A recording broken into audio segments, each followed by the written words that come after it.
የፕሬዘንስ ቲቪ ቻናል ዶክመንተሪ ቲም ከአዲስ አበባ በመነሳት ጉዞውን ወደ ደቡብ ክልል ሙዱላ ተብላ ወደምትጠራ አነስተኛ የገጠር መንደር አቅንቷል። የዛሬው ባለ ታሪካችን አነሞ ማቴዎስ ይባላል።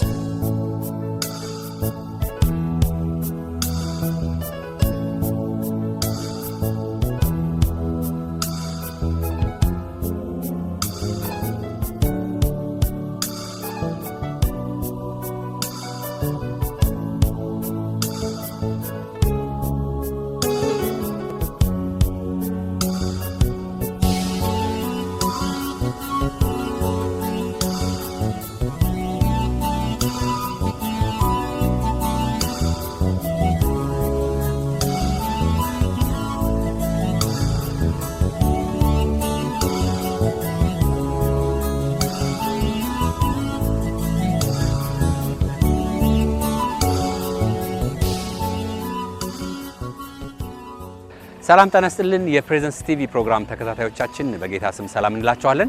አሁን የምንገኘው ሻሸመኔ ነው። ወደዚህ የተጓዝንበት አንድ ታላቅ ነገር አለ። እግዚአብሔር የሰራውን ስራ ወደ እናንተ ለማድረስ ነው። ጉዟችንን እንቀጥላለን። የሚቀጥለው ጉዟችን ወደ አላባ ነው። እዛም ከደረስን በኋላ አንዳንድ መረጃዎችን ወደ እናንተ እናደርሳለን። እናንተም ፕሮግራማችንን እስከ ፍጻሜው ድረስ ተከታትላችሁ የእግዚአብሔርን ድንቅ ስራ እንድትመለከቱ እንጋብዛችኋለን። አብራችሁን ቆዩ።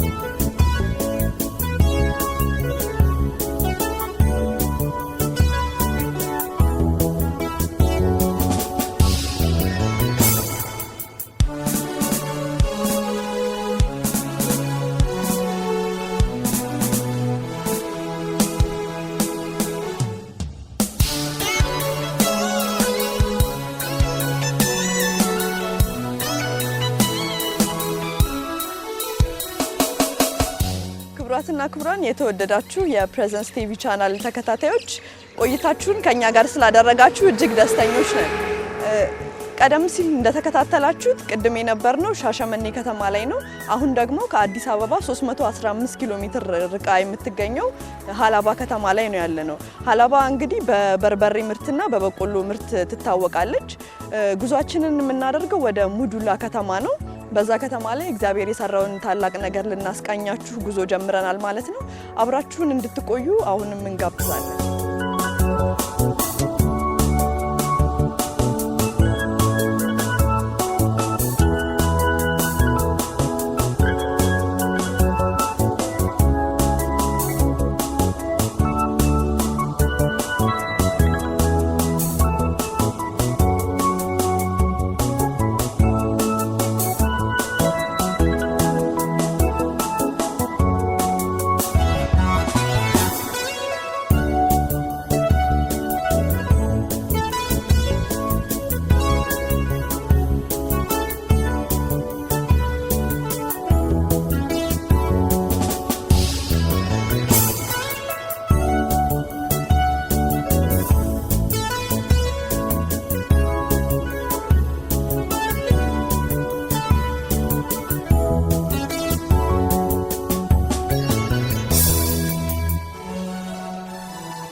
ተመልካቾቻችን እንግዲህ በጠዋት በማለዳ ከአዲስ አበባ ተነስተን አመሻሽ ላይ እዚህ ሙዱላ ደርሰናል። በመንገዳችን ላይ እንደተመለከታችሁት የተለያዩ አረንጓዴ ቦታዎችን እያየን ነው። በጣም ደስ ብሎናል። ዝናባማ ነበር፣ አየሩም ቀዝቃዛ ነበረ። እንግዲህ እዚህ ሙዱላ ከተማ ውስጥ የእግዚአብሔርን ስራ ወደ እናንተ ለማድረስ ደርሰናል። እናንተም ደግሞ ዝግጅታችንን እንድትከታተሉ እንጋብዛችኋለን። አብራችሁ ነው።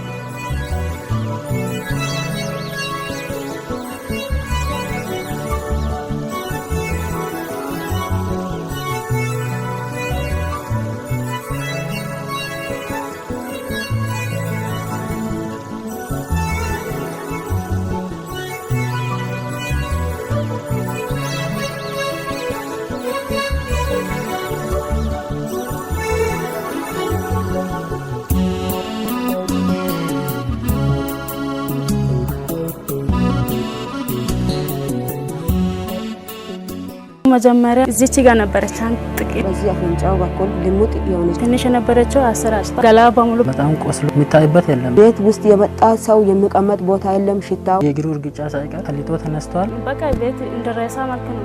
በሱ ላይ የሆነ ነገር በጣም ከባድ ነው። ትልበትል ከዚህ መግል ይወጣል። የመጣውን ሰው ድምጽ ነው ለይቶ የሚያውቅ። ሽታው ወደ 20 ሜትር የሚሆን ኃይል ይሰማል። እኔ አንተን ምን በድያለሁ ንገረኝ አልኩ። በቃ እግዚአብሔር ከፍቼ ሲያይ ይሄ በሬ ነው ያክላል፣ እበት ይመስላል።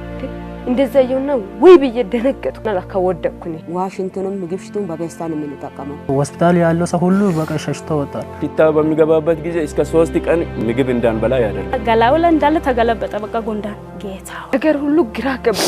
ዝም ብዬ በቃ ሰማይ አያለሁ። ምንም ብር የለኝም፣ ሀብት የለኝ። ያለኑ ንብረት ሁሉ በአባቱ ሞት ጨረስኩት። ወደ ውጪ ሲናወጣ የእሱን አካል ያዩ ሰዎች በጀርባ ይወደቁታል። 7 ወር በሙሉ አይቀመጥም፣ አይተኛም። ተቃጠልኩ። ወይኔ አባትም የለም ማንም የለም ጎናችን ላይ። እኔ ደግሞ ላንቺ ረዳሻለሁ። ይሄ ሰይጣን ደርሰና አይደለም እኔ አልሞትም። ቢሞት የዚህ ልጅ ሬሳ እንዴት ነው የሚሰበሰበው? ማንም ትንሽ ህመም እንትን ብሎት እግዚአብሔርን ያማርር ነበር። ግን እሱ በዛ ሁሉ እያለፈ እግዚአብሔርን ሲያመሰግን ነበር። አልኩ ጮኩ። ሞቷል ብሎ ሰው ሁሉ ተሰበሰበ። እንደ ጤናማ ሰው ነው የሚናገረው። ሰው ሲያለቅ አታለቅሱ፣ እኔ አልሞትም። አይቶ የሄደ ሁሉ በወንጌል ላይ እሱ ይሞታል። ቀን ማታ ጠዋት ሁሉ በቃ እንባ ነው የሚሆነው ቤታችን። እሷ መጣችና አይ አሁን እሱ ይድናል ወደ ሱራፌል ቸርች እንውሰደውና ማታ 4 ሰዓት ደረሰን። ፕሮግራም ነብይ ያገለገለ ነበር። እዚህ ስለደረሰ አይሞትም፣ እዚህ መጥቶ ማን እንደሞተ ይሞታል ብዬ በኢየሱስ ስም ቁስልን ከላዩ ላይ አሁን ነቀልን። አሜን። ይድናል። አሜን። በጣም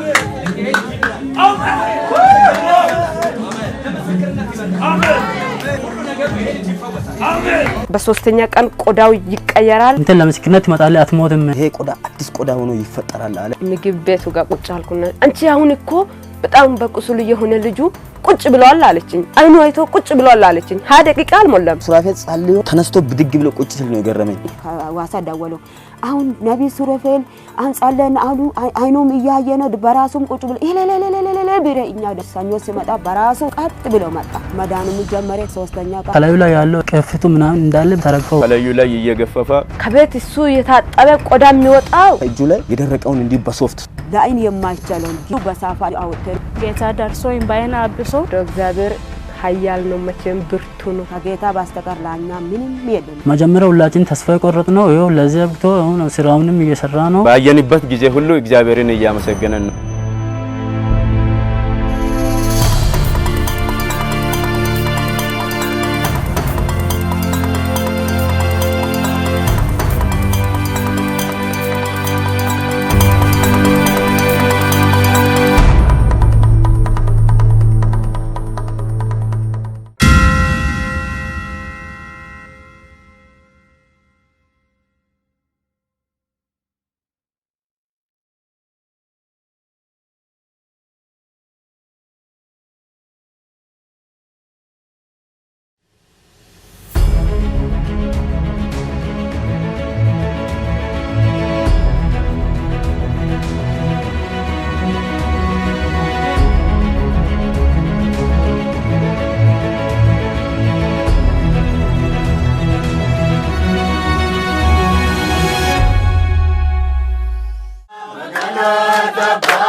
ክብራትና ክብራን ተመልካቾቻችን እንግዲህ ቀደም ሲል የሰማነው መዝሙር እግዚአብሔር አንተ ትልቅ ነህ እንሰግድልሃለን የሚል ትርጓሜ ያለው ነው። እንግዲህ በማለዳ ከአዲስ አበባ ተነስተን ብዙ ኪሎ ሜትሮችንና የተለያዩ ከተሞችን አቋርጠን እዚህ ሙዱላ ከተማ ውስጥ ነው የምንገኘው። አሁን የምንገኘው በእነ አቶ አናሙ ማቴዎስ መኖሪያ ቤት ውስጥ ነው ያለነው።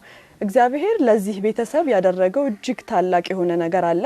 ይህንን ደግሞ ከናንተ ጋር ልንካፈል ነበር በማለዳ ከአዲስ አበባ ተነስተን እዚህ ከተማ መገኘታችን። ታዲያ እግዚአብሔር ለዚህ ቤተሰብ ምንድነው ያደረገላችሁ የሚለውን እስቲ ከባለ ታሪኮቹ አንደበት እንስማ። አብራችሁን ቆዩ።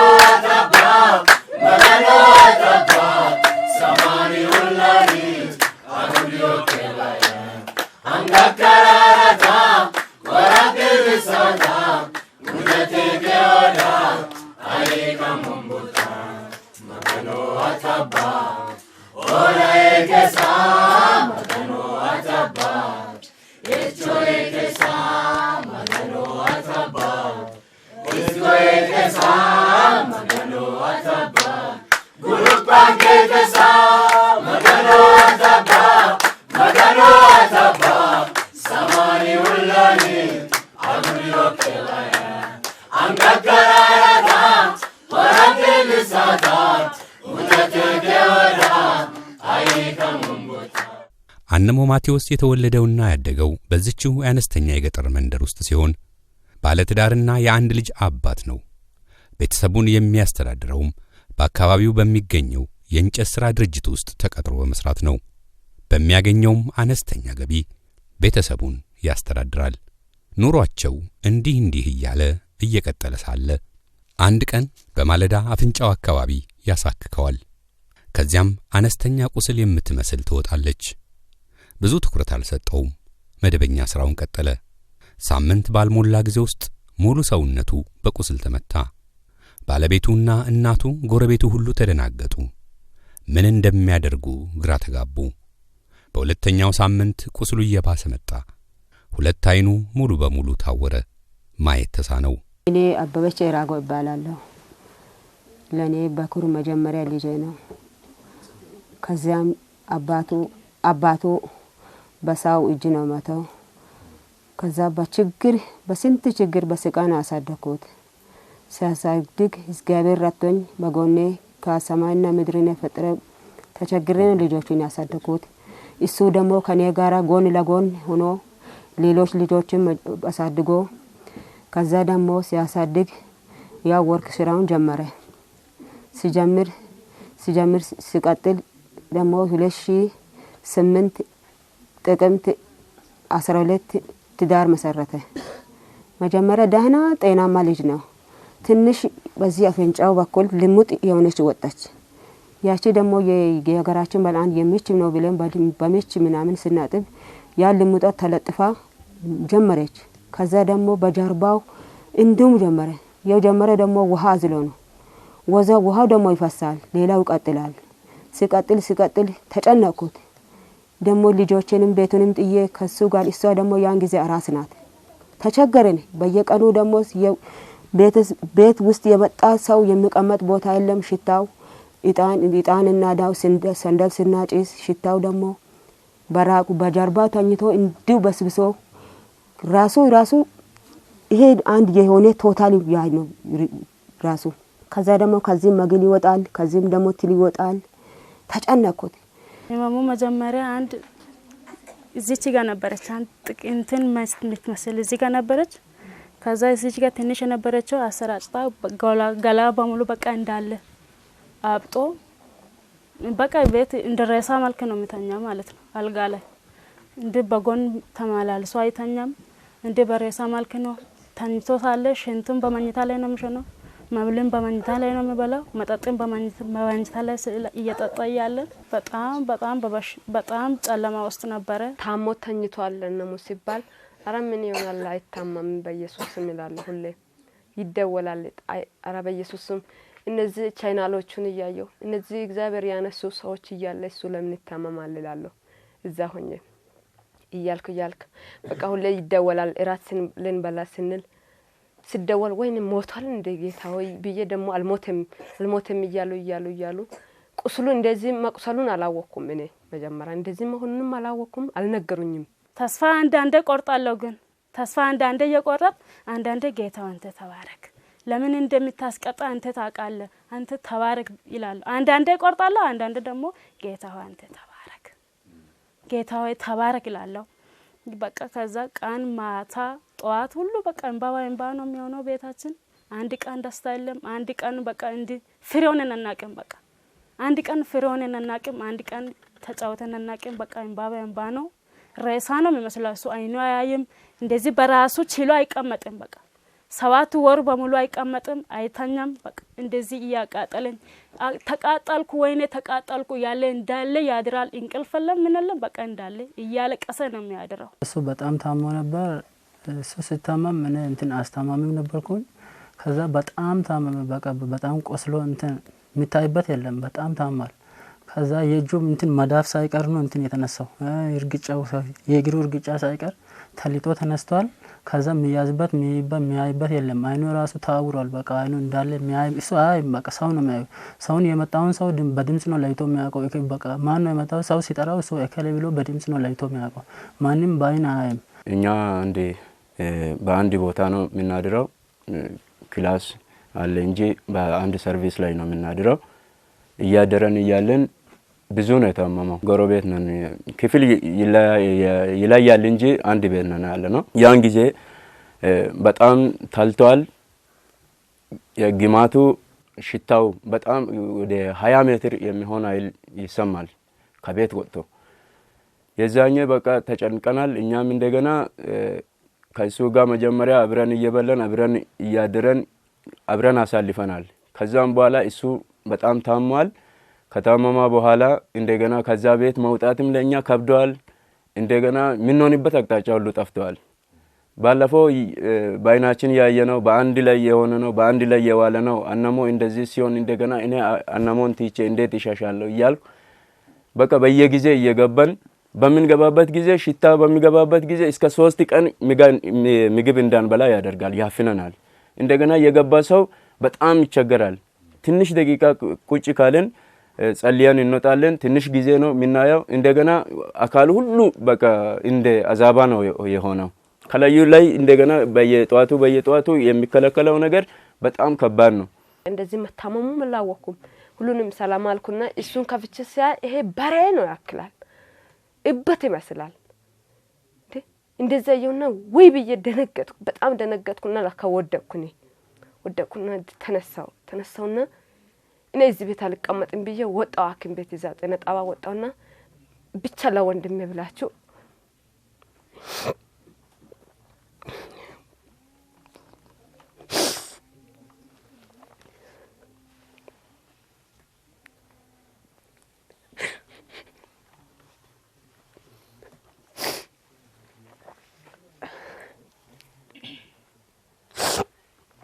ለወንድሜ ያላችሁት አምቡላንስ ምርሉልኝ አልኩ። ዋና ኃላፊ ነኝ ጠየቅኩ። አረ ይሄ ለነፍሰ ጡሮች ብቻ ነው አምቡላንስ የሚሰጠው አለኝ። ነገር ሁሉ ግራ ገባኝ። ዝም ብዬ በቃ ሰማይ አያለሁ። እኔ ጋር ያሉት አሉ ወንዶቹ። በቃ ግራ ገባኝ። መሬት ለማሽጣት አሁን በዚህ ጊዜ መሬት የሚገዛ ሰው አይኖርም። በቃ ጌታው ምን ይሻላል ብዬ ዝም ብዬ ቆምኩ።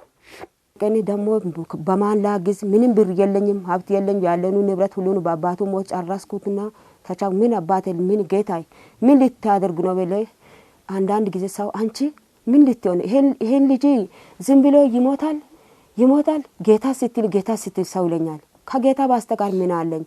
አንዳንድ የጋር ባይል አንድ ቦታ አንተ የትም አልሄድ ሰማይና ምድርን የፈጠረ ጌታ ይድናል። እኔ ያመንኩት ለጌታ ነው እንጂ ቢሞትም በጌታ ስም ቢድንም በጌታ ስም በአመት ተቀበለን። መጀመሪያ የኢዮብን ታሪክ በመጽሐፍ ቅዱስ ላይ አይተናል። አይተን እንደገና ይሄን ወንድማችንን በአይናችን አይተን ኢዮብን በመጽሐፍ ቅዱስ ቲዮሪን ያየነው አሁን ወንድማችን በተግባር አይተናል። ኢዮብ እንደተላ ተልቷል። ምንድነው አምላክ ሆይ ብለን በእግዚአብሔር ፊት እየጸለየን ነበረን። አንድ ቀን ኮሽና ወጥቼ ማንም የለም። ማዘሮ ገበያ ሄደው ነበር። እዛኔ ህፃኗን ገላ አጥቤ እስከሚመጣ ቅድም ምንም የሌለ ጉንዳን በቃ እንዳለ ቤት ውስጥ ሞልቷል። ህፃኗን አጥቤ እስከሚመጣ ማለት ነው እንዳለ በቃ ሞልቶኝ አና እኔን ምን እንደሆነ እዚህ ጋር እየበላኝ ነው አለኝ። ህፃኗን ለማስተኛት ብዬ እንደዚህ ዝቅ ስል ቤት ጉንዳን በመንታል እንዳለ ሞልቶ ነበርኝ። ከዛ ባጥጎኛችን አንድ ሴትዮ ነበረች። በቆ አነሙን ጉንዳን ጨረሰኝ አነሙን ጉንዳን ጨረሰ አልኩት። በቃውን ደግሞ ዛኔ እሷን ታማ ነበረች። በመኝታ ተነስታ እየሮጠች ወደ ላይ ወጣች። ከዛ አጠገባችን አንድ ሴትዮ አሉ። ጫማውን በእሳት ውስጥ አቃጥሎ እየሮጡ አመጡ። ጉንዳኑን በላዩ እንደዚህ ከገላው እንደዚህ ጠርጌ አልጋ ልብሶችን በሙሉ በቃ እንዳለ ገላው ላይ እንዳለ ተገለበጠ። በቃ ጉንዳን። ጌታ ሆይ ምንድነው? ጌታ ሆይ ለምንድነው እንደዚህ የምታረገኝ? ለምንድነው እንደዚህ የምታረገው? እሺ በጉንዳን ልታስበላ ነው አሁን? ጌታ ሆይ በመጨረሻ ቀን አልኩ። ዛኔ በቃ ቁጭ ብዬ አልቅሼ ጌታ ሆይ አንተ ተባረክ። ድሮ ይራገባል በሳይን ስለሚያቃጥል ማለት ነው። አንዱ በእግሩ ጋር፣ አንዱ በጭንቅላቱ ጋር፣ አንዱ በሶስት ሰው ነው ቆሞ የሚያራግበው በሳይን። ለምን? ስለሚያቃጥለው። ስንሰቃይ 05 ሳኒ ብር የለኝ። ደግሞ ለሱ የሚጠቀመው በኃይል ውሃ ነው። ደግሞ የሚመጣ ሰው ሁሉንም ለስላሳ ገዝቶ ያመጣል። በተኛ ቦታ ሽንቱ በፔስታል ውሃ ሽንቱንም ምግብ ሽንቱን በፔስታል ነው የምንጠቀመው። ደግሞ ወዲ አይነቃነቅም። አንድ እጅ ወደዛ ሆነ አንድ እጅ በወደቀበች ቦታ ትል ነው እንትን መበርበረው ሲሆን ደግሞ ሽታው የባሰ ነው። ደግሞ ውጭ ወጥቼ ጌታ ተስፋ ሲጠኝ ሲል ደግሞ ያየስ ለልጁ ለማቶስ ልጅ ለአነመው ተስፋ ይሰጣል። ከዛ ደግሞ የሚናሚና ምን ሲንሰጥ እሷ ደግሞ ለራሷም አራስ ናት። በሁለታችም ተቸገርኩና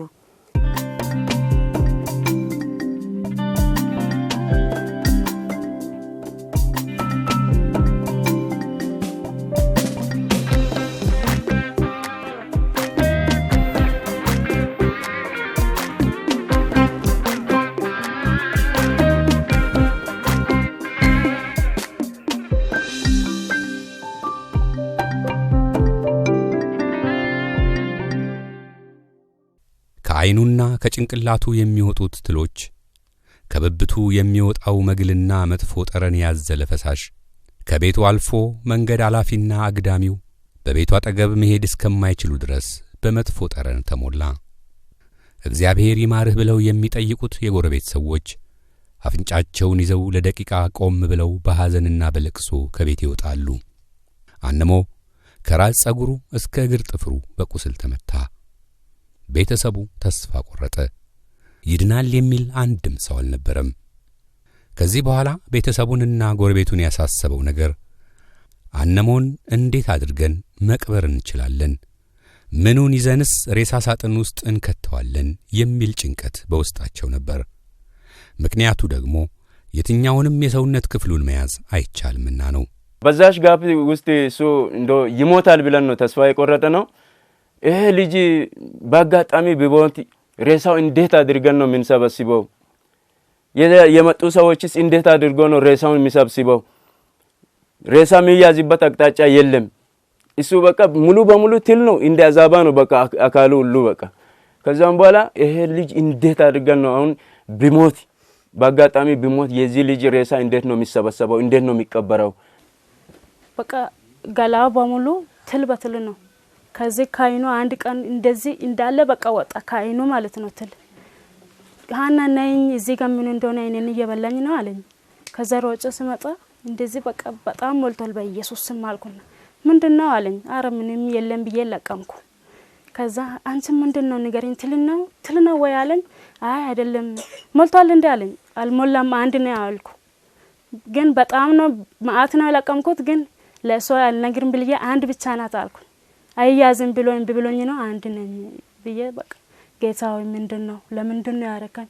አንተ እኔ አንተን ምን በድያለሁ? ንገረኝ አልኩ። በቃ እግዚአብሔር ከአዲስ አበባ ተጠርታ መታ ያየችው እህቱ መሳይ ከዚህ በኋላ እዚህ ቤት አታድርም፣ ሐዋሳ ነቢይ ሱራፌል ጋር ይዘነው መሄድ አለብን ብላ ወሰነች። ቤተሰቡም ተስማማ። ችግሩ ግን የትራንስፖርት ገንዘብ ከየት ይምጣ? ኑሯቸው ከእጅ ወደ አፍ ነው። የተጠየቁት ገንዘብ ደግሞ ከ2000 ብር በላይ ሆነ። ያላቸው ብቸኛ አማራጭ ጎዳና ላይ ወጥቶ ጨርቅ አንጥፎ መንገደኛውን መለመን ነበር።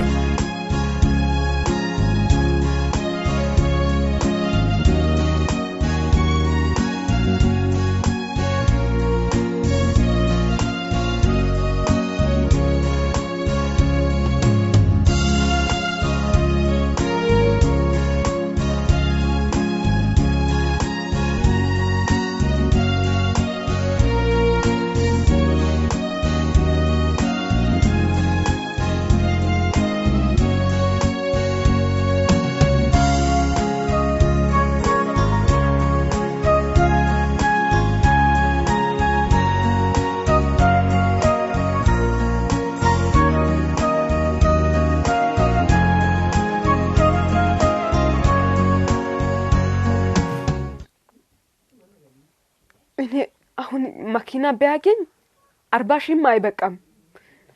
ምን ሊሆን በቃ እኔ ጌታው ግራ ገባኝና ደግሞ ተመልሼ ቤት መጣሁና ደግሞ ቤትም ወጣሁ። ከቤት ወጣሁና እዛ መንገድ ሄጄ ቆምኩና ተመልሼም ሄድኩ። ሐኪም ቤት ሄጄ ዶክተሮቹን እርዱልኝ፣ አባትም የለም ማንም የለም፣ ጎናችን ላይ የሚቆም ሰው የለም።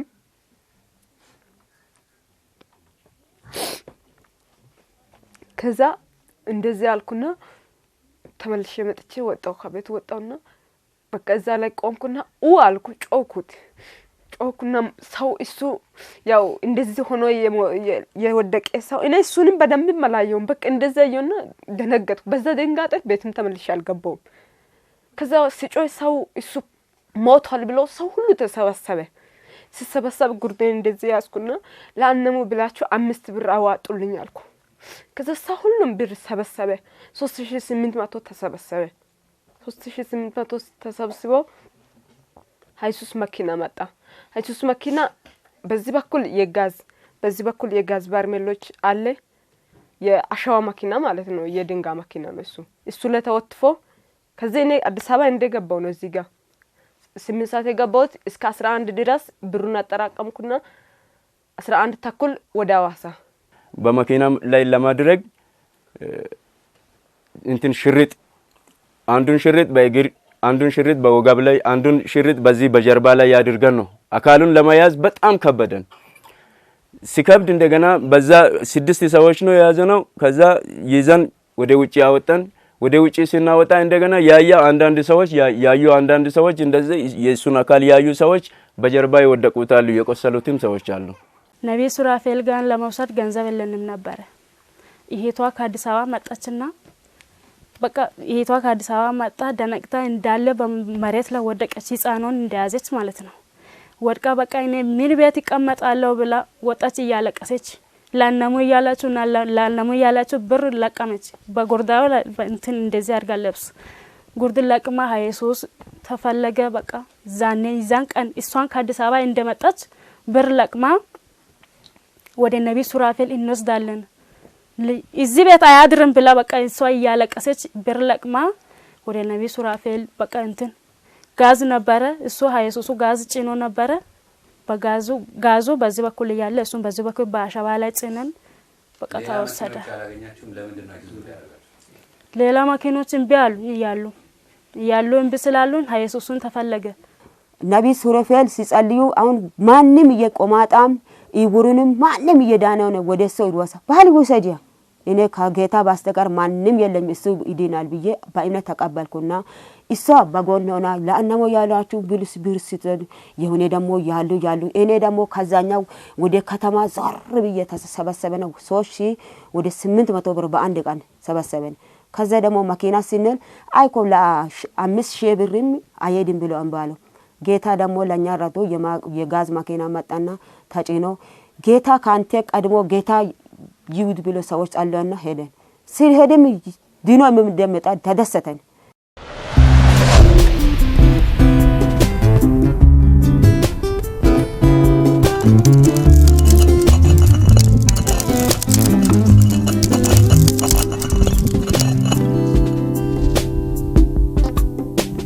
ክቡራትና ክቡራን ተመልካቾቻችን እንግዲህ ፕሮግራማችን አሁንም እንደቀጠለ ነው።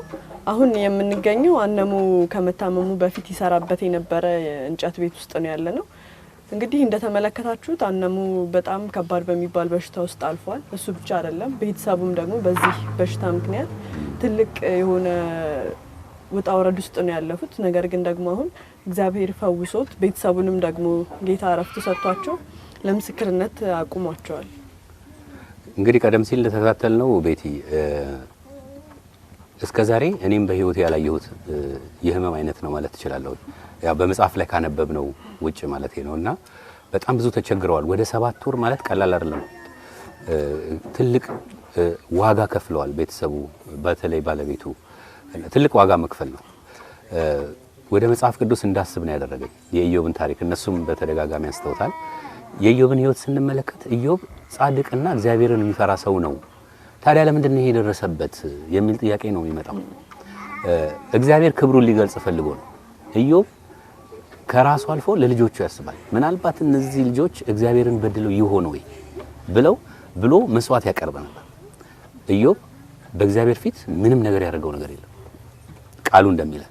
እንደውም እግዚአብሔርን ይፈራል፣ ጻድቅም ሰው ነበር። ነገር ግን በቤተሰቡ ላይ በልጆቹ ላይ የሆነው ነገር ምክንያቱ አንድ ነው፣ እግዚአብሔር ክብሩን ሊገልጽ። ምክንያቱም ኢዮብ 42 ላይ ስትመለከቺ በፊት ከነበረው እጥፍ እግዚአብሔር እንደመለሰለት ይናገራል። ስለዚህ እግዚአብሔር ሁሉ ጊዜ ፈዋሽ ነው፣ አዳኝ ነው። ያን ብቻ አይደለም። ጌታ ኢየሱስ ክርስቶስ በዮሐንስ ወንጌል ምዕራፍ 9 ቁጥር 1 ላይ እውር ሆኖ ስለተወለደው ልጅ ደቀ መዛሙርቶቹ ጠየቁት። ይሄ እውር ሆኖ የተወለደው ማን ነው ኃጢአት የሰራው? ምክንያቱም ልምምድ አላቸው እነሱ እንደዚህ ብለው ነው የሚያስቡት። ይሄን የሚያነሱት ደቀ መዛሙርቶች ናቸው። ምክንያቱም ልምዱ አላቸው። እከሌ ታመመው እንዲያርጎ ነው የሚል ያንን ሐሳብ ይዘው ነው ጌታን የጠየቁት። ጌታ ግን ከዛ በተቃራኒ ነው የመለሰላቸው። ልጁም አይደለም ወላጆቹም ማናቸውም ኃጢአት አልሰሩም፣ ግን የእግዚአብሔር ክብር ይገለጥ ዘንድ ነው። አሁን ድረስ እንኳን እናወራዋለን አይደል? ዘመኑ አልፎ እግዚአብሔር በዚህ ብላቴና ራሱን ገለጸ፣ ክብሩን አሳየ። በዚህ ዘመን አሁን ባለንበት ዘመንም ጌታ ኢየሱስ ክርስቶስ ይሄንን ነው ያደረገው። በአንሞ ህይወት ምንድነው ያደረገው? አንሞ ኃጢአት ሰርቶ አይደለም፣ የተለየ በህይወቱ የተለየ ነገር ገጥሞትና ተከስቶ አይደለም፣ ግን እግዚአብሔር ክብሩን መግለጽ ፈለገ። ሙዱላ የምትባል መንደር ውስጥ መጣንኛ። አነስተኛ መንደር ናት፣ ግን ብዙ ኪሎ ሜትር ርቀን መጣን። ለምንድን የመጣ ነው? የእግዚአብሔር ክብር ስለተገለጠ ነው። ይሄን የተገለጠውን የእግዚአብሔርን ክብር ደግሞ ለሌሎች ለማሳየት ነው። ስለዚህ ይሄ ክብሩ የእግዚአብሔር ክብር በዓለም ደረጃ እንዲታይ፣ አሁን በሚዲያ እንዲታይ፣ ሰዎች አይተው እግዚአብሔር ይችላል እንዲል ይሄን እግዚአብሔር አደረገ። ስለዚህ ለተመልካቾቻችን ያለን መልእክት አንድ ነው። እግዚአብሔር ሰዎችን አያሳምምም በፍጹም። እግዚአብሔር ፈዋሽ አምላክ ነኝ ነው ያለው። ፈዋሽ ነው። የምናውቀው እግዚአብሔርን በፈዋሽነቱ ነው። በሮሜ ምዕራፍ 8:28 ላይ እግዚአብሔርን ለሚወዱ እንደ ሐሳቡ ለተጠሩ ነገር ሁሉ ለበጎ ይደረጋል ይላል። ሰይጣን የሚያመጣውን ማንኛውንም ነገር እግዚአብሔር ለበጎ ይለውጠዋል። ወገኖች እግዚአብሔር ሰውን አያሳምም በፍጹም። አለ ባህሪው ልንሰጥ አይገባም። እግዚአብሔር ቸር ነው፣ ይቅር ባይ ነው፣ መሐሪ ነው፣ ፈዋሽ ነው። መጽሐፍ ቅዱስ ስለ እግዚአብሔር የሚናገረው ይሄንን ነው። ነገር ግን ሰይጣን የሚያመጣውን እግዚአብሔር ወደ በጎ ይለውጠዋል። ስለዚህ በአንሞ ቤተሰብ እግዚአብሔር ያደረገው በአንሞ ህይወት ያደረገው እግዚአብሔር ክብሩን ነው የገለጠው። አንሞም አላጠፋም፣ ቤተሰቡም አላጠፉም። የተለየ ኃጢአት በዚህ ምድር ላይ አልተደረገም። ግን እግዚአብሔር ክብሩን ሊገልጽ ይሄን አደረገ። ለመሆኑ አንሞ እንዴት ነው ወደ ፕሬዘንስ ኦፍ ጋድ ኢንተርናሽናል ቸርች አዋሳ የመጣው? እንዴት መጣ? እዛስ ከደረሰ በኋላ እንዴት ተፈወሰ? የእግዚአብሔር ሰው ነብዩ ሱራፌል ደምሴ እንዴት አየው? እንዴት አገኘው? እንዴት ሳርጎ ነው የጸለየው? እንድትከታተሉና ፈውሱን አይታችሁ ለእናንተም እግዚአብሔር እንደሚደርስ እንድታስቡ ፕሮግራማችን እንድትከታተሉ ነው ምንጋብዛችሁ። አብራችሁን ቆዩ።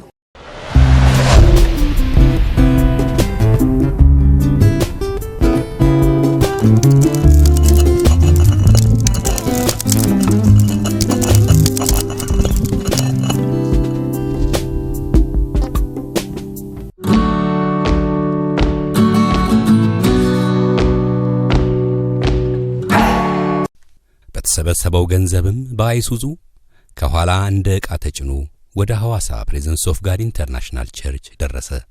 የእግዚአብሔር ሰው ነቢይ ሱራፌል ደምሴ ወደ ጉባኤ ገብቶ አገልግሎቱን ከመጀመሩ በፊት ለሕመምተኞች ትኩረትና ቅድሚያ በመስጠት ወደ ተዘጋጀላቸው ስፍራ በመሄድ ያገለግላል። በዚህም አገልግሎት ብዙዎች ፈውሳቸውን ተቀብለዋል። አነሞ ታሞ በተኛበት ስፍራ ብዙዎች በቅስፈት እየተፈወሱ ነው። የእግዚአብሔር ሰውም አነሞ ወደ ተኛበት አካባቢ ደረሰ።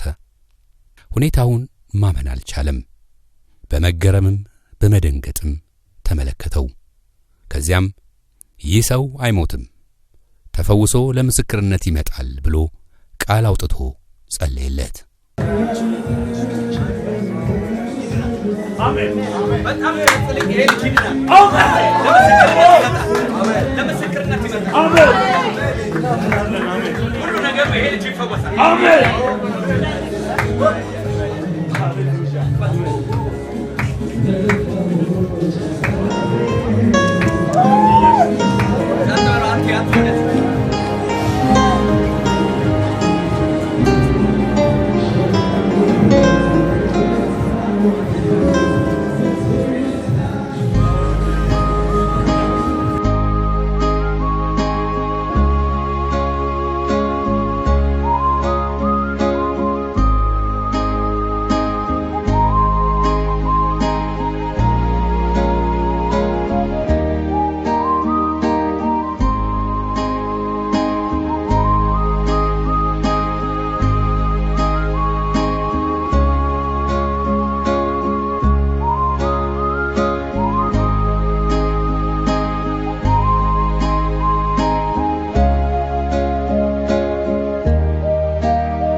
ለአነሞ የሚራራና የሚወደው ሰው ካለ ቢገለው ይሻላል ብለው ሰዎች እስከሚያወሩ ድረስ ቁስሉ የበረታ ነበር።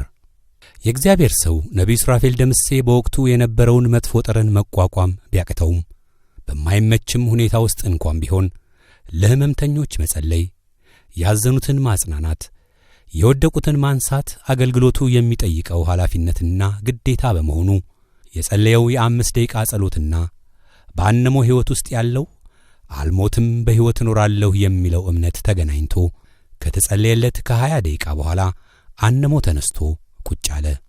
ወዲያውም 2 ዓይኑ ተከፈተ። በመጀመሪያ ያየው የራሱን ሰውነት ነበር። ሙሉ በሙሉ በቁስል ተመቷል። አስደነገጠው። እግዚአብሔር ሆይ ለምን ይህ ሁሉ በእኔ ላይ ደረሰ አለ። ወዲያውም ከእግዚአብሔር ሰው ቃል ወጥቷልና ድኛለሁ ብሎ እግዚአብሔርን አመሰገነ። አወሰን ደውሰርጅ ቃል ከነቢይ ወጣና ሲወጣ አትሞትም አለ ነቢዩ። አትሞትም እንድትሞት አይደለም ጌታ ያገው ታምር እንድትሆን አለ ጌታ። ይዛኛው ላይ አሜን ብዬ ተቀበልኩት።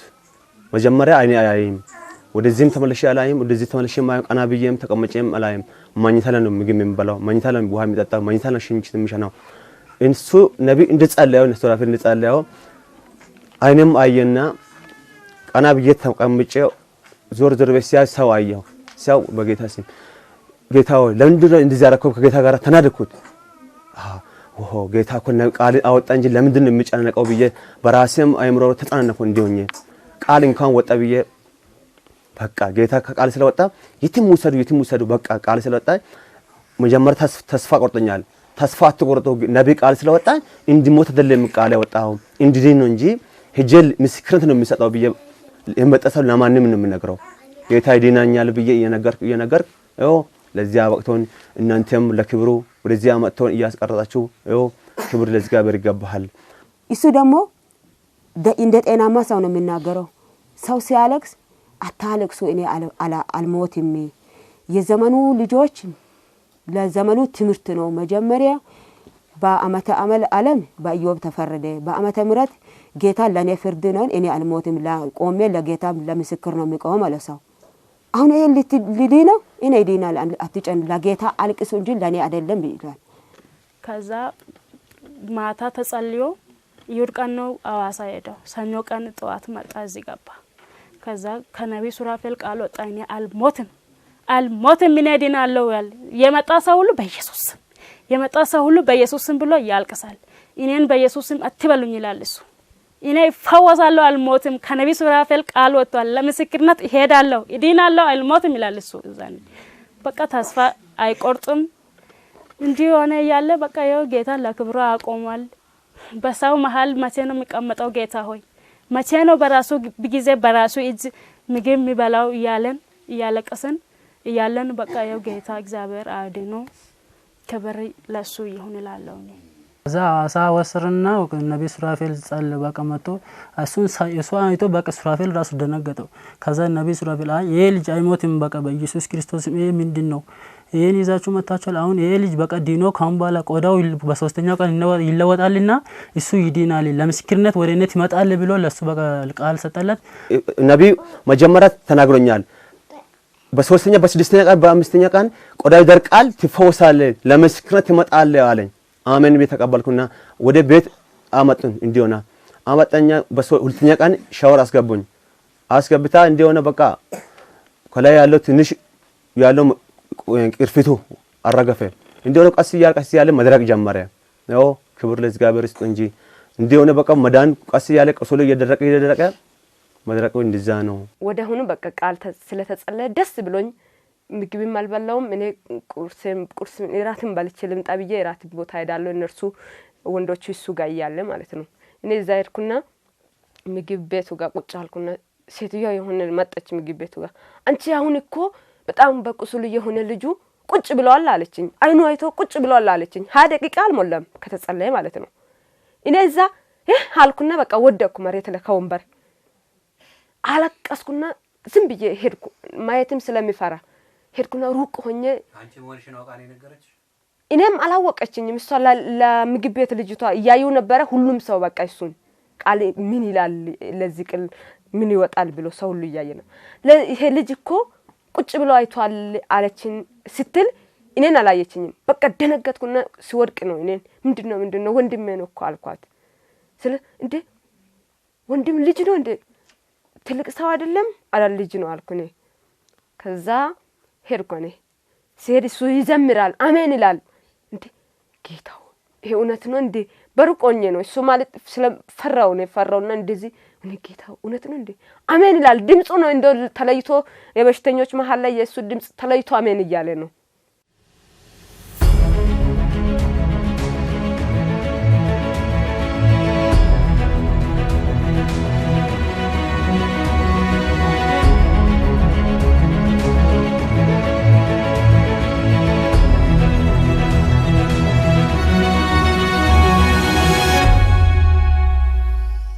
በአነሞ የመኖሪያ ሰፈር ውስጥ ሰይጣን የለቅሶ ድንኳን ሊጥል አስቦ ነበር።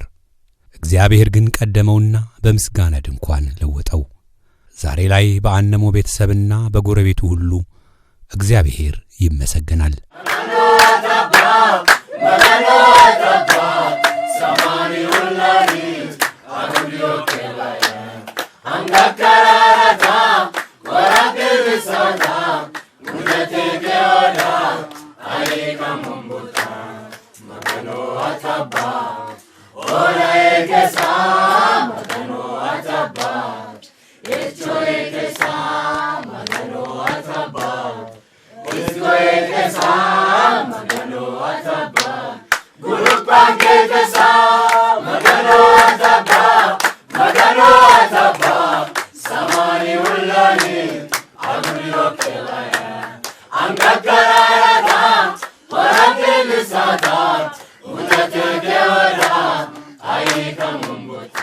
አነሞም በፕሬዘንስ ኦፍ ጋድ ኢንተርናሽናል ቸርች በመገኘት ያሳለፈውን የሕይወት ውጣ ውረድና መከራ እግዚአብሔርም ያደረገለትን ቸርነትና ምሕረት በጉባኤው መካከል ተገኝቶ ለሕዝቡ አካፍሏል።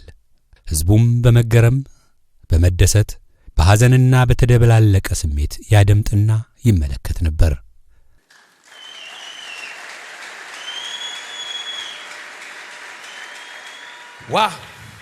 ዋ እንደ ኢየሱስ ያለ ይሄ ሰው ማን ነው? እኔ ነኝ።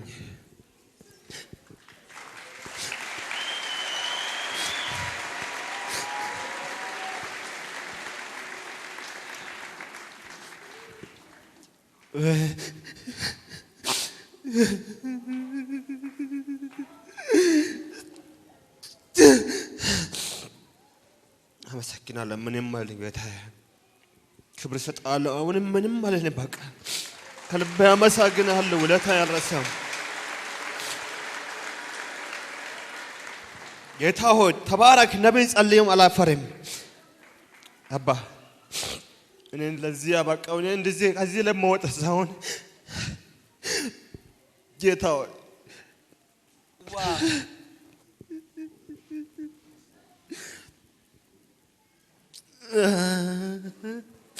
እንባችን አብሷል። ወንድሞች አብሷል። ውለታው እኮ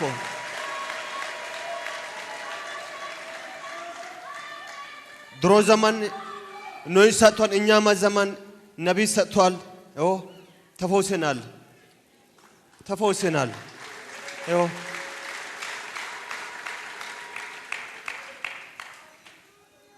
ጌታው እኔ ነፃን ቦታ እንዳልጠፋ ጌታው መድረኩ ላይ ወጥቼ ማስከራለሁ ብዬ ከነቢይ ቃል ስለወጣ አምኜ ሰው ስለቅስ ጌታ ሆይ ነቢይ ቃል ወጥቷል እንዴት ነው የሚገድለኝ ብዬ እየለቀስኩ ሰው የመጣ እኔ በራሴ እያጽናናው ዝም ብዬ አትልቀሱ ከነቢይ ቃል ወጥቷል ብዬ እያጽናና እኮ ነው ሰውን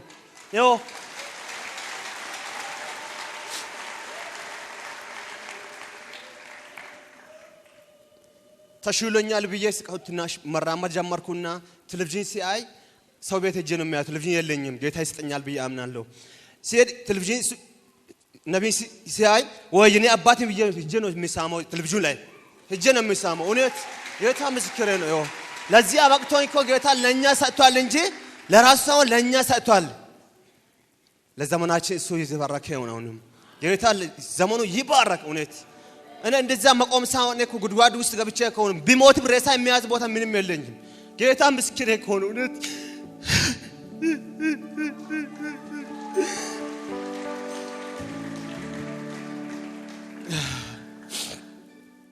አንዱ ሰው ምን አለ ብትሉ ይሄ ምን ይሰራል በእናታችሁ ይሄ መኪና አጥታችሁ ረግጣችሁ ቢሞት ምን ይሰራል ብሎ ነበር። እኔ ዛሬ አቁመኛል እኮ ተምር አድርጓል። እውነት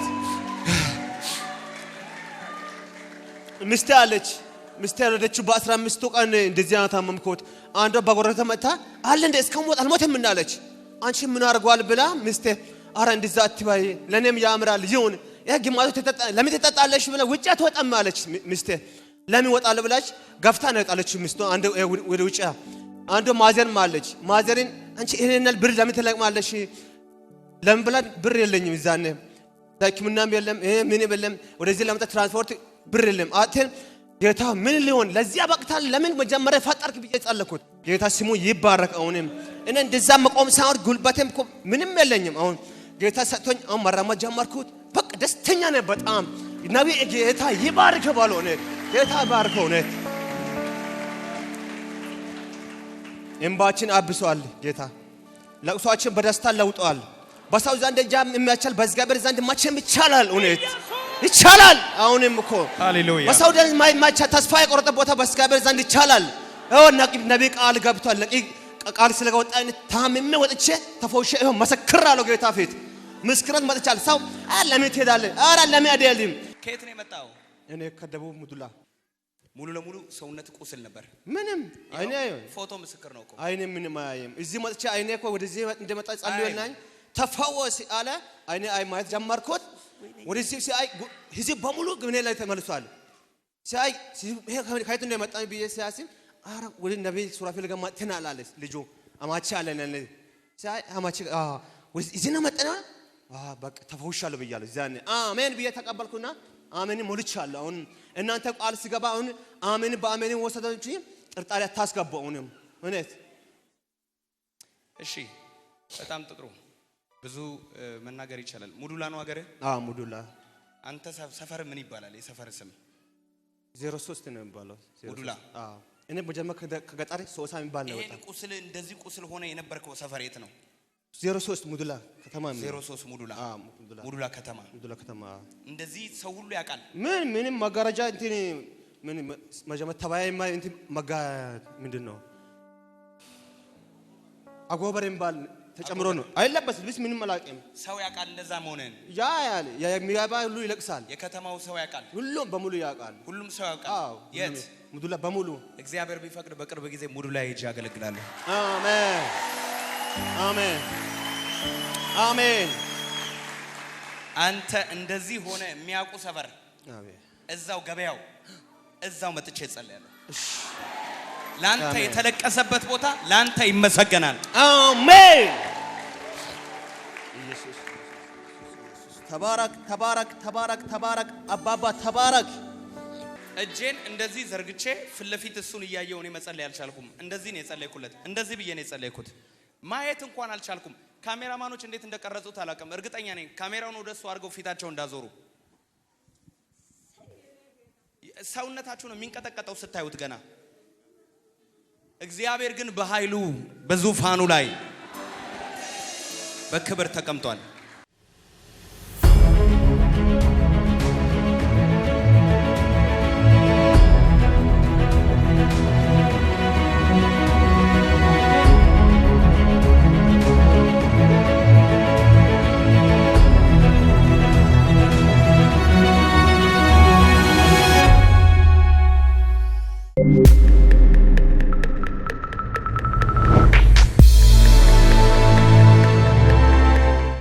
ያው እግዚአብሔር ደግሞ ከነብይ ሱራፌል ቃል ወጥቶ በእምነት ተቀብለን ጌታ አንተ ያልከው ይሁን እያለን እየጸለይን እያለን ጌታ ይኸው ለክብሩ አቁሞ ገላው ሁሉ ሃሌሉያ ኢየሱስ። አሁን በአንድ ላይ ሆነን ስልክ ይዘን አነሞ በአይኑ አይቷል በአይኑ ኢለለለለለለለለ ብዬን ደግሞ እኛ ቤት እዚህ ሆነን እነሱ ከላይ ከዋሳ ደወለው። አሁን ነቢይ ሱራፌል አንጻለን አሉ። አይኑም እያየ ነው በራሱም ቁጭ ብሎ ለለለለለ ብረ እኛ ደግሞ ተጠበቀን። ከዛ ደግሞ ይሁድ ነው። ከዛ ሰኞ ሲመጣ በራሱ ቀጥ ብሎ መጣ። በእልልታ አሁን መዳኑም ጀመረ። ከዛ ሶስተኛ ቀን እኔምና ይሄ ልጅ ደግሞ ሰውነቱ ሙሉ በሙሉ እንደዚህ ያለው ጭቃ ካላዩ እንዲሁም በዋጠበና ለአይን የማይቻለውን ግም እንዲሁ በሳፋ እንትን አውጥተን በሳጋ አውጥተን ከዛ ደግሞ ተመስገን ጌታ አሁን ከዛ መዳን ጀመረ። በእምነት ተቀበለን። የሰማይና ምድር ጌታ ስሙ ይባረክ። ከጌታ በስተቀር ለኛ ምንም የለም። እሱ ስሙ ይባረክ። አንተ ለምስክርነት እዚህ ተመለሰ ትመጣለህ። ይሄ ቆዳ አዲስ ቆዳ ሆኖ ይፈጠራል አለ። ከዛ በኋላ መልሰን የሚገርማችሁ ነገር በመኪና ላይ በህዝብ መኪና በሌላ መኪና መውሰድ ስለማይቻል በሃይሱሲ ላይ በዚህ በሶዶ አርገን ዝናብ ፀሐይ እየጠጣን በመጀመሪያ ቀን ሄደን ሁለተኛ ቀን እሱን ሰኞ ወደዚህ ሲናመጣ ከአዋሳ እስከ ሙዱላ ዝናብ እየጠጣን ነው የመጣነው። ከፊት ለፊት ብቻ ሸራ አስነናል በሱ ላይ እንደዛ አድርገን መተናል። እሱ እንደመጣ የገረመኝ ነገር ሱራፌል ጸልዮ ወደ ሌላ በሽተኛ ለመጸለይ እንዳለፈ ተነስቶ ብድግ ብሎ ቁጭ ስል ነው የገረመኝ። ካጠገቡ ነበርኩ። ቁጭ ስል በቃ ገረመኝ። ቁስሉ አይቼ ደነገጥኩት። ድንጋጤ አለኝ በዛን ላይ አዋሳ ላይ ወይኔ ስጋ እንደዛ ነው እንደሚሆነው በቃ ተናደርኩን። ብስጭት ውስጥ ገባሁት። ቃል እየወጣ በቃ ስጋ አይቴ እንዳደንቅ ነው ነብይ ዛኛው ስጋ መጀመሪያ እንዴት ነው አላየውም። ራሴ በቃ አፍ ነው የምናገረው። ቆዳ እንዴት ነው በሰላ አላየውም። አይኔም አላየውም። በቃ ሰው የመጣ በድምጽ ነው የሚለየው። ስለይ እንደዛ ነው ይላል። በቃ የመጣ ሰው ኢምባ ነው። እሱ እንደመጣው አትሞትም አለና በቃ መሞቱም የለም በብዬ ቃሉ ታምሜ አመንኩት። በቃ መፈወሱ እንደዛ ነው። እግዚአብሔር ይመስገን። ይኸው ከመካከላችን ዛሬ ቁጭ ብሎ እግዚአብሔርን እያመሰገንን ነው። እንደዚህ ይሆናል ብለን እንደዚህ ከመካከላችን ቁጭ ብሎ ይቀመጣል ብለንም በፍጹም ተስፋ አላረግንም። ተስፋችን እግዚአብሔር ሆኖ አዲኖት አሁን ከመካከላችን ቁጭ ብሎ ምስክርነት ሲያስተላልፍም እየሰማን ነው። እግዚአብሔር የተባረከ ይሁን። ማንም እንደሱ እሱ ይነሳል እሱ በእግሩ ይሄዳል ብሎ ያስብም ማንም የለም። እሱ በቃ ይሞታል ብለን እኛ ተስፋ ቆረጥ ነው። እሱ ግን እኔ አልሞትም የመጣ ሰው ሁሉ አገልጋይም እሱ አይሞትም ይላል። ግን ሰው ሁሉ በቃ ሰውንና ከዛ ተስፋ ቆረጠ ይሞታል። ይሄ ልጅ ተስፋ የለውም። በቃ አይቶ የሄደው ሁሉ በወንጌል ላይ እሱ ይሞታል። ሰው ባለያዕቆብ ጊዜ በቃ አነሙ ሞታል ብሎ ነው ሰው የሚመጣው። አነሙ ሞታል ብሎ ይመጣል። ከዛ እሱ እኔ በህይወት አለው እኔ አልሞትም ደግሞ ቃል ስላለፈኝ እኔ አልሞትም ቃል ያለኝ ሰው ነኝ። እኔ አልሞትም ማናችሁም አትዘኑ። በቃ እግዚአብሔር አውቆ ነው እንደዚህ ያደረገኝ። እግዚአብሔር ለሚያውቀው ነገር እንደዚህ ስላደረገኝ ማናችሁም አትዘኑ ጸልዩ ነው የሚለው እሱ በቃ በሷፍ በቃ እስካሁን ምን ይላል እያልኩ ነው። በቃ ውስጤ ለጌታው ምን ይዋል ይሞታል ይሁን ምን ይላል እያልኩ በቃ ዝም ብዬ ወደዛም እላለሁ። እሱን አላይም እኔ ባይኔ ለምን ወደ ጀመራም ስለደነገጥኩ ማየት ስለሚያስፈራኝ አላይም። ከዛ ነብይ ሱራፌል እዛ አምልኮ ላይ ያለ አለፈ ሲባል እኔ አምልኮ እያመለኩ ነበረ።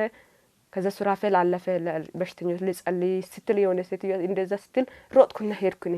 ሮጬ ሲሄድ እየጸለየ ነው የሆነ ታስሮ የመጣ ልጁ ተፈውሶ እጁን እግሩን እየፈቱ ነው ሰው። እሱ ከዳነማ ይሄም ይድናል ብዬ ሰው በቃ ለዚህ ቃል እስከሚያወጣ ድረስ ሰው ይሄ በቃ ምን ይላል ለዚህ ሰውዬ ብሎ ሰው በጣም ነው በቃ አንዱ ላይ ይወጣል፣ ወንበር ላይ ይወጣል። በቃ ሰው ግር ብሎ ነው ያየው። ከዛ ነብይ ሱራፌል እየጸለየ ዘይቱን እንደዚህ ያረገና ሄዶ እንደዚህ የነ ደነገጠና ወደዚህ ተመለሰና ተመልሶ ምጸልይ ቦታ እጁን ጭኖ ምጸልይ ቦታ አጣ። ሁሉም በቃ ቁስሉ በቁስልም ትልም በትል ሆነ። ደሞ ይሸታል አስጠጋም።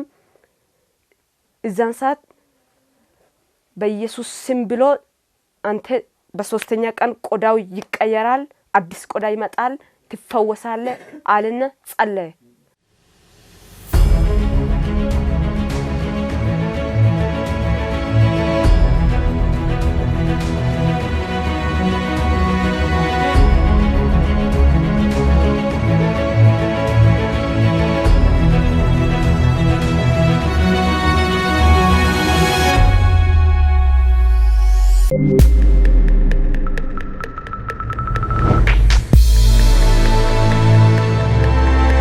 መጀመሪያ አይኑ አያይም ነበረ፣ እንደ እውር ነው። በቃ ዝም ብለው ይተኛል እንጂ ወዲና ወዲ መመላለስ የለም።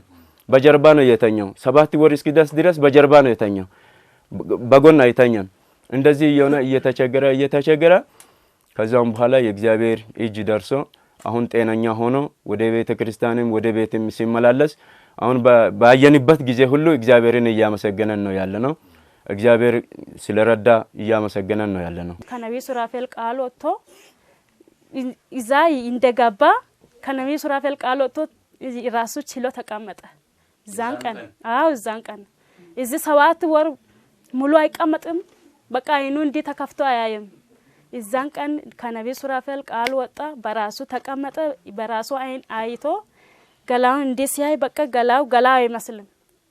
ገላ አይመስልም። በቃ እዛን ቀን ጌታ ሆይ ምንድነው ገላ እንዲህ ሆኗል እንደ ብሎ እሱን በቃ በጣም ፈራና ደነገጠ። እዛን ቀን ማን ይነሳ? ማንም ሁላችንም ተኝተን አደረን። እሱም ተኝቶ አደረ። ጠዋት ቁጭ አለ። ተነስቶ ቁጭ ብሏል። ወይኔ ጌታው በቃ ገረመ። እግዚአብሔርን ማመሰገን ራሱ በቃ እንዴት እኔ እንጃ። ከዛ በሶስተኛ ቀን ገላውን ቁጭ አረጉ ወንበር ላይ። እሱን ገላው አጠቡ። ማዜርና ግዛቸው አለ እዚህ ጋር እግዚአብሔር ባርኮ እሱንም አጠቡ። ከዛ ሲያጥቡ በቃ በሩን ዘግቶ እሱን ሲያጥቡ ከቤት እሱ የታጠበ ቆዳ የሚወጣው መረቅ ይመስላል። በቃ ሲወጣ ማለት ነው። በጣም ያስፈራራል። አይን ለማየት ራሱ ውሃውን ለማየት ያስፈራራል። ከዛ በኋላ አጠቡና የተጸለየ ዘይት ቀበው ተኛ።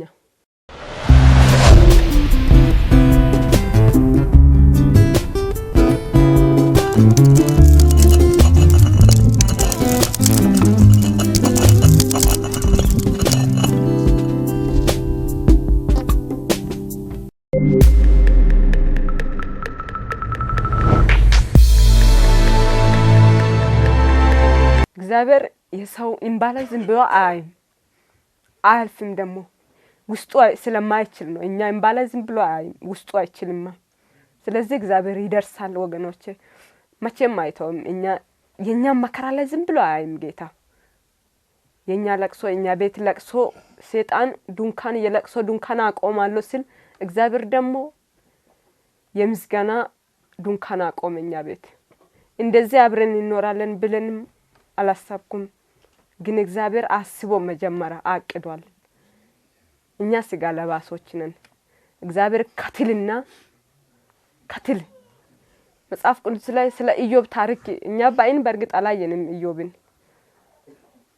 ኢዮብ እንደዚህ ሆኗል ስል ነው በመጽሐፍ ቅዱስ ያመነ ነው። ግን እሱ ባይን አይቻለሁ። ብዙዎቹ አይቷል። እሱን እዚህ የተሰበሰቡ ሁሉም አይቷል ባይን። አሁን ምን ነገር ብዙ ነገር ችግር እያለ ብዙ ነገር ሀዘን እያለ ብዙ ነገር ጭንቀት እያለ ከጌታ ጋር የምትኖር ሰዎች ከጌታ ጋር ኖሩ። ቃል ከወጣ በፍጹም አትሞቱም። እኔ ቃል እንደወጣው አምኜ ለዚህ አበቅቶኛል። እሱን ያየ ሰው ማለት ነው።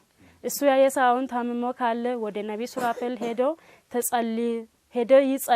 እንዲጸልይ ይለምናል ማለት ነው። ማለት እንትን አለኝ ልማና አለኝ። ከዛ ሄዶ ይጸልዩ። የተጸለየ ሰው ካለ ሄዶ እንደ ምስክርነት ይመሰክር። ነቢይ ሱራፌል ቃል ወጥቶ ተዲኖ ካለ ይመሰክሩ፣ ጌታን ይውቁ ይላለው። እግዚአብሔር ኃያል ነው፣ መቼም ብርቱ ነው። እንደሱ ያለው ማንም የለም። እውነትም ያመነ ነው ጌታ መቼም አያጠፋም እኛን። መቼም ቢሆን እኛ እንኳን የሱ ልጆች መሆነን እኔ በጣም ደስ ይለኛል።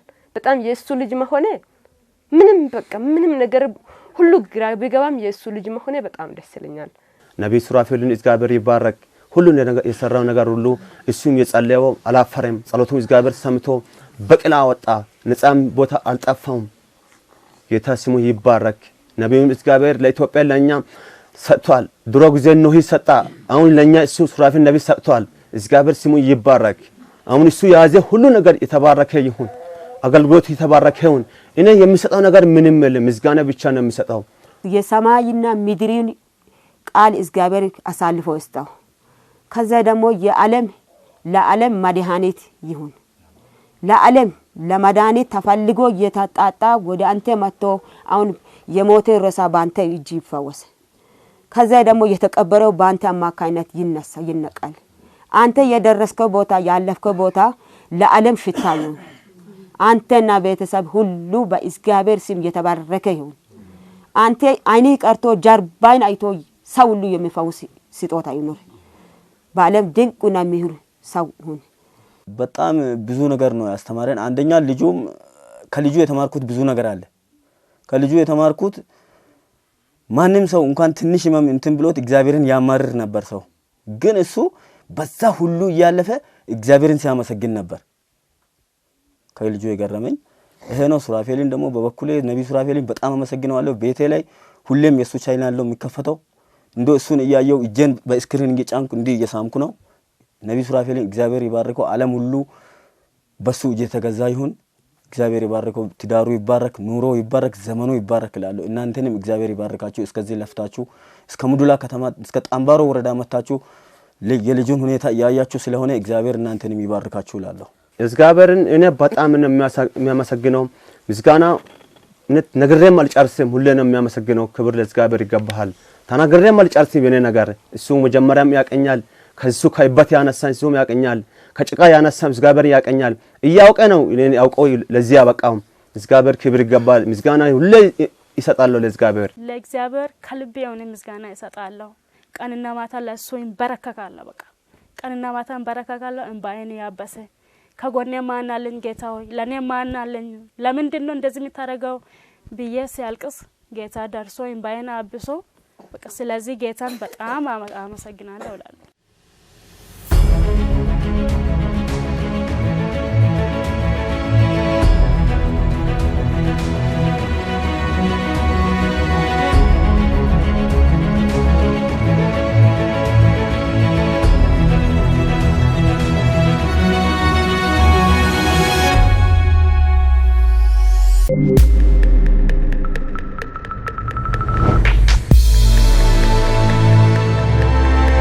ነብይ ሱራፌልን በጣም ነው የሚያመሰግነው። እሱ ያረገው ሁሉ ነገር ያልጨርስም። በጣም እሱ እኔ ባልጸልይ ኖሮ ሞቼ ነበረ። ሰው ተስፋ ቆርጦ ማንም እዛ መውሰድም የትም መውሰድም አቅቶኝ ነበረ። እዛ እንደወሰደን በቃ በእምነት ድኛክኞ ይደናልኩ።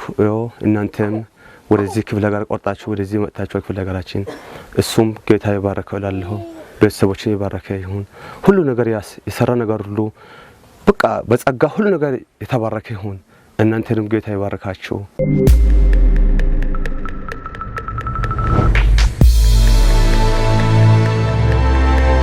ነብይ ሱራፌልን ከልቤ የሆነ ምስጋና ለመስጠት ፈልጋለሁ። ነብይ ሱራፌልን እድሜው የተባረከ ይሁን። ቤተሰቡ፣ ትዳሩ፣ አገልግሎቱ የተባረከ ይሁን እላለሁ። በርሱ የተነሳ ከእግዚአብሔር በታች ከነብይ ሱራፌል ቃል ወጥቶ እሱን ዲኖ እንደ ሰው ቆሞ መራመድ ያደረገው ከነብይ ሱራፌል ቃል ወጥቶለት ዲኗል። በጣም አመሰግናለሁ። እድሜው የተባረከ ይሁን፣ አገልግሎቱ የተባረከ ይሁን ይላለሁ።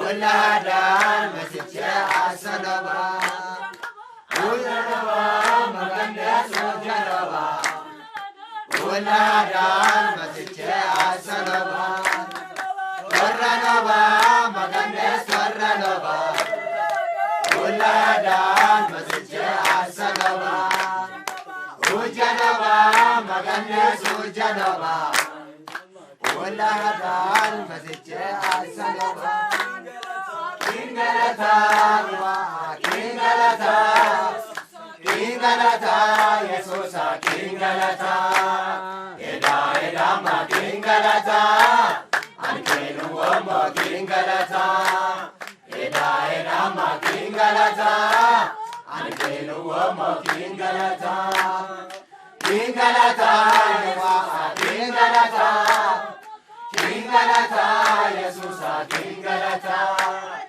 Edama kingalata, ankenu wamo kingalata. Edama kingalata, ankenu wamo kingalata.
ወንድማችሁ ሱራፌል ደምሴ ነኝ ከፕሬዘንስ ቲቪ ቻናል ከፕሬዘንስ ኦፍ ጋድ ኢንተርናሽናል ቸርች። የእግዚአብሔር አምላክ ስም የተባረከ ይሁን።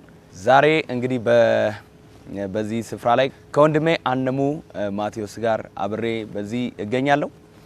እግዚአብሔር ሰውን ሰው ያደርጋል። ከዛ አንስቶ ለዚህ ክብር ለዚህ ሹመት የሚያበቃ ጌታ ለዘላለም የተባረከ ይሁን። አሜን። የዚህ ልጅ ምስክርነት በእውነት ስሰማ ነፍስም አልቀረልኝ። ዛሬ በነበረን በእሁድ አገልግሎታችንም በጣም በኃይል የእግዚአብሔር መንፈስ ይሰራ ነበር። የደስታ መንፈስ በላይ ላይ ሲፈስ ነበር። መስከረም 17 2008 ወንድሜ ወደ ፕሬዘንስ ኦፍ ጋድ ኢንተርናሽናል ቸርች አዋሳ አጥቢያ ሲመጣ እኔ አስታውሰዋለሁ። እኔም ብቻ አይደለሁም፣ የቤተክርስቲያናችን አገልጋዮች በሙሉ እናስታውሰዋለን። እንደገናም ደግሞ በፕሬዘንስ ኦፍ ጋድ ኢንተርናሽናል ቸርች ያሉ ሜምበሮቻችን በጊዜው ደግሞ የተገኙ ደግሞ ወንድሞቻችንና እህቶቻችን ይሄንን ሁኔታ የሚያስታውሱት ነው። እግዚአብሔር ለዘላለም የተባረከ ይሁን። እንግዲህ ወንድሜን ለመጀመሪያ ጊዜ ሳየው ማመን አልቻልኩም። ምክንያቱም መጽሐፍ ቅዱስ ላይ ያነበብኩትን ኢዮብን በአካል ተገልጦ ነው ያየሁት እና it was shocking፣ በጣም የሚያስደነግጥ በጣም ከባድ የሆነ ሁኔታ ውስጥ ነው ያለው። እንግዲህ ቤተክርስቲያን ውስጥ ነበረ። ከቤተክርስቲያን ውስጥ እንግዲህ ሰውነቱ ዛሬ ስላለፈ ነው ማወራው። ሰውነቱ ይሸት ስለነበረ ወደ ውጭ አወጡትና ውጭ ላይ ነው የጸለይኩለት። ስጸልይለት አይኑን ፊቱን እያየው መጸለይ አልቻልኩም ወገኖቼ ወይ እሱን እያየው መጸለይ አልቻልኩምና ልቤ በጣም ሐዘን ነበረ። ልቤ ተሰብሮ ነው የጸለይኩለትና ኢቭን ማየት እንኳን አልቻልኩም። ፊቴን አዙሬ ነበር ጸለይ ነበርውና የእግዚአብሔር የአምላካችን ስም ለዘላለም ብሩክ ይሁን። ኢየሱስ ዛሬም ፈዋሽ ነው። ኢየሱስ ዛሬም አዳኝ ነው። ኢየሱስ ዛሬም ቀንበር ሰባሪ ነው። ስለዚህ በዓለም ዙሪያ ሆናችሁ ፕሬዘንስ ቲቪ ቻናል ወርልድዋይድ የተከታተላችሁ ያላችሁ ከኔና ከአነሙ ማቴዎስ ወንድሜ ጋር አብረን በመንፈስ ሆነን እንጸልያለን። በተለያየ በሽታና እስራት ውስጥ በተለያየ ቀንበር ውስጥ ሆናችሁ በዓለም ዙሪያ ፕሬዘንስ ቲቪ ቻናል እየተከታተላችሁ የእናንተንም ተራ ፈውሳችሁን እየጠበቃችሁ ያላችሁ በጌታ በኢየሱስ ስም እጸልያለሁ። አሁን ባላችሁበት የእግዚአብሔር ኃይል ይገናኛችሁ። ወንድሜን የፈወሱ እጆች ዛሬም ሕያው ናቸው። በቀራኒው መስቀል ላይ የተቸነከሩት በቀራኒው መስቀል ላይ የተበሱት እጆች በመገረፉ ቁስል ተፈውሳቸዋል ተብሎ እንደተጻፈ ይነዛ ስለኛ የደሙት የቆሰሉት እጆቹ ዛሬም ሰውነቱ ስለኛ የቆሰለው ጌታ ዛሬም በርሱ ቁስልኛ ተፈውሰናል። የወንድሜን ቁስል የፈወሰው ያ ቁስል ነው፣ የክርስቶስ ቁስል ነው። ክርስቶስ ስለ ሰው ልጆች ኃጢአት የተገረፈበት ደሙ ጉልበት አለው። ቁስሉ ያድናል። የክርስቶስ ቁስል ያድናል። የክርስቶስ ኃይል ያድናል በኢየሱስ ስም። ዛሬ በኤችአይቪ በካንሰር እንደ ወንድሜም በተለያየ የቆዳ ህመም በተለያየ አይነት በሽታ ውስጥ ያላችሁ በስኳር በደም ግፊት በተለያየ አይነት የበሽታ አሰራር ውስጥ ያላችሁ ወንድሞቼና እህቶቼ ማን ያድነኛል ብላችሁ በየሆስፒታል ያላችሁ ማን ያድነኛል ተብሎ በር የተዘጋባችሁ በኢየሱስ ስም በዲፕሬሽን በስትረስ አባቶች ጸልያለሁ በኢየሱስ ክርስቶስ ስም ይፈወሱ። እኔ ጸልያለሁ የዘላለም አምላክ እግዚአብሔር ሆይ በተለያየ የአይምሮ ችግር ምክንያት በር ተዘግቶባቸው ሰው አያቸው ተብሎ ልክ እንደ ወንድሜ በመጋረጃ ውስጥ ነበር የሚቀመጠው ሰው እንዲያየው አልተፈቀደም ነበር። ዛሬም ቤታችሁ በር ተዘግቶባችሁ በቤት ውስጥ ያላችሁ የምታዝኑ የምታለቅሱ በናዝሬቱ በኢየሱስ ስም ተፈወሱ። ቀንበራችሁ ይሰበር፣ እስራታችሁ ይፈታ። አሁን የቴሌቪዥኑን ስክሪን ተጫኑት በናዝሬቱ በኢየሱስ ስም። ፈውስ የልጆች እንጀራ ነው። ፈውስ የናንተ ነው። ፈውስ የኛ ነው። በኢየሱስ ስም ተፈወሱ። በኢየሱስ ስም ተፈወሱ። በኢየሱስ ስም ተፈወሱ። የማዳን ኃይሉ በእናንተ ላይ ይገለጥ። የማዳን ጉልበቱ በእናንተ ላይ ይገለጥ። ፍጹም ፈውስ፣ ፍጹም ጤና፣ ፍጹም ደህና ትሆናላችሁ። መውለድ የምትፈልጉ በኢየሱስ ስም በእምነት በሆዳችሁ ላይ ጫኑ። የተለያየ ህመም ውስጥ ያላችሁ በእምነት አሁን የሚያማችሁን ቦታ ያዙና ጸልዩ ከኛ ጋር በኢየሱስ ክርስቶስ ስም። በመገረፉ ቁስል ተፈውሳችኋል።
በሁለት ቁጥር 5 ላይ መስማትንስ በጆሮ በመስማት ሰምቼ ነበር፣ አሁን ግን ዓይኔ አየች ይላል። ይህንን የሕይወት ምስክርነት በተለያየ ስፍራ ሆናችሁ በፕሬዘንስ ቲቪ ቻናል እየተከታተላችሁ ያላችሁ ዛሬ የእናንተ ቀን ነው። በሌሎች ሕይወት ያያችሁትንና የሰማችሁትን በራሳችሁ ሕይወት ጌታ ያደርገዋል። አነሞና ቤተሰቡ ያሳለፉትን የ8 ወር መከራና ስቃይ በቃ ያለ ጌታ ዛሬም ለእናንተ ይደርሳል። ከመከራ ስጋትም ያሳርፋችኋል። የእግዚአብሔር ሰው ነቢይ ሱራፌል ደምሴን እግዚአብሔር በዘመናችን ቀብቶ አስነስቶታል። ብዙዎች እየተፈወሱ ከስራታቸው እየተፈቱ ወደ እግዚአብሔር መንግሥት እየተጨመሩ ነው። እርሶም ወደ ፕሬዘንስ ኦፍ ጋድ ኢንተርናሽናል ቸርች በአዲስ አበባና በሐዋሳ አጥቢያ በመገኘት አሊያም በፕሬዘንስ ቲቪ ቻናል ከእግዚአብሔር ሰው ከነቢይ ሱራፌል ደምሴ ጋር በእምነት በመጸለይ ፈውሶን ይቀበሉ። ሁሉን ታደርግ ዘንድ ቻይ እንደሆንክ ሐሳብህም ይከለከል ዘንድ ከቶ እንደማይቻል አወቁ። ኢዮብ 42:2። በፕሬዘንስ ቲቪ ቻናል ሁሌም አዳዲስ ኩነቶችን ይሰማሉ፣ ያያሉ። ምርጫው ፕሬዘንስ ቲቪ ስለሆነ ደስ ብሎናል። ቀጣይ ዝግጅቶቻችንን እንድትከታተሉ እንጋብዛለን። ሰላም።